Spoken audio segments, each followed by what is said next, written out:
ആദ്യം നമുക്കൊന്ന് കേൾക്കാം. ഫതാവ മുഹിയുസുന്ന എന്ന പുസ്തകത്തിൽ പൊന്മള അബ്ദുൽ ഖാദർ മുസ്ലിയാർ പറയുന്നത്, മുഹിദ്ദീൻ ഷെയ്ഖെ രക്ഷിക്കണേ, ബദരീങ്ങളെ കാക്കണേ എന്നിങ്ങനെ മരിച്ചുപോയവരെ വിളിച്ചു പ്രാർത്ഥിക്കുന്നത് അനുവദനീയമാണോ?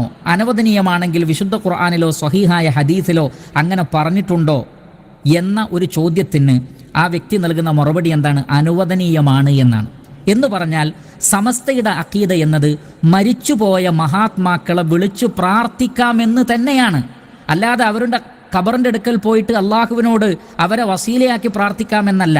അത് നുസ്രത്തുൽ അനാമിൽ ഒന്നുകൂടി വ്യക്തമാക്കുന്നുണ്ട്. ശ്രദ്ധിക്കുക, സുന്നികൾ മഹാത്മാക്കളുടെ ഖബർ സന്ദർശന വേളയിൽ അവരോട് നേരിട്ട് ഇസ്തിഗാസ അഥവാ പ്രാർത്ഥന നടത്തുക തന്നെ ചെയ്യാറുണ്ട്. അത് ശിർക്കോ പാപമോ അല്ല. ഇത് തുറന്നു പറയുന്നതിൽ എന്താണ് ഇത്ര പേടിക്കാൻ? ഖബറാളികൾക്ക് വേണ്ടി പ്രാർത്ഥിക്കൽ മാത്രമല്ല, ഖബറാളികളോട് അർത്ഥിക്കുന്നതും ശിർക്കാണെന്നും ആർക്കും തെളിയിക്കാനാവില്ല. ഇതാണ് സുന്നി വിശ്വാസം. അപ്പോൾ സുന്നികളെന്ന് അവകാശപ്പെടുന്ന സമസ്തക്കാരായ ആളുകളുടെ വിശ്വാസം മരിച്ചുപോയ ആളുകളോട് നേരിട്ട് തന്നെ വിളിച്ചു പ്രാർത്ഥിക്കാമെന്നാണ്. അതല്ലാതെ ഇടതേട്ടം എന്നല്ല എന്ന് നമ്മൾ മനസ്സിലാക്കുക. ഇങ്ങനെയൊക്കെ പറയാൻ ഇവരെ പ്രേരിപ്പിക്കുന്ന കാര്യം എന്താണ്?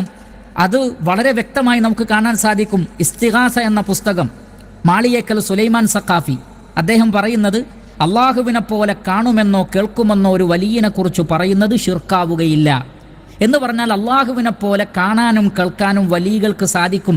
അതിനുള്ള കഴിവ് അള്ളാഹു കൊടുത്തിട്ടുണ്ട്. സ്വയം പര്യാപ്തമാണെന്ന് വിശ്വസിച്ചാലേ ശിർക്കാവൂ. എന്നാൽ അള്ളാഹുവിൻ്റെ ഈ കഴിവുകളൊക്കെ സൃഷ്ടികൾക്കുണ്ട് എന്ന് വിശ്വസിച്ചാൽ അത് ശിർക്കാവുകയില്ല എന്നാണ്. CM സ്മരണികയിൽ നമുക്ക് കാണാൻ കഴിയുന്നതും അത് തന്നെ.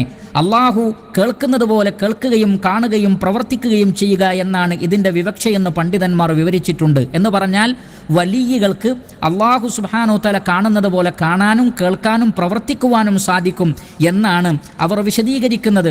മാത്രമല്ല, നിങ്ങൾ നോക്കൂ, വഹദത്തുമാലയുടെ വ്യാഖ്യാനത്തിൽ KV മുഹമ്മദ് മുസ്ലിയാർ പറയുന്നത്, എല്ലാവർക്കും പരിചയമുള്ള കുപ്രസിദ്ധമായ ഒരു വരിയുണ്ടല്ലോ, വല്ല നിലത്തീന്നും എന്നെ വിളിപ്പോർക്ക് വായ്കൂടാതെ ഉത്തരം ചെയ്യും ഞാൻ എന്നോവർ എന്ന് മുഹിദ്ദീൻ ഷെയ്ഖ് പറഞ്ഞിട്ടുണ്ട് എന്ന നിലക്ക് പറയപ്പെടുന്ന ആ വരി, അതിൻ്റെ വിശദീകരണത്തിൽ ഇദ്ദേഹം പറയുന്നത് എന്താണ്?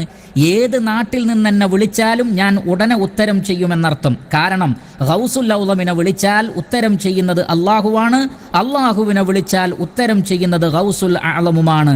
പിന്നെന്തു പ്രയാസം? നോക്കൂ നിങ്ങൾ, മുഹിദ്ദീൻ ഷെയ്ഖേ എന്ന് വിളിച്ചാൽ വിളി കേൾക്കുന്നത് അള്ളാഹുവാണ്, അള്ളാഹുവേ എന്ന് വിളിച്ചാൽ വിളി കേൾക്കുന്നത് മൊയ്തീൻ ഷെയ്ഖാണ്. ഇത് തന്നെയാണ് CM മടവൂരിനെ സംബന്ധിച്ചും അതേപോലെയുള്ള ആളുകളെ സംബന്ധിച്ചുമൊക്കെയുള്ള ഇവരുടെ വിശ്വാസം.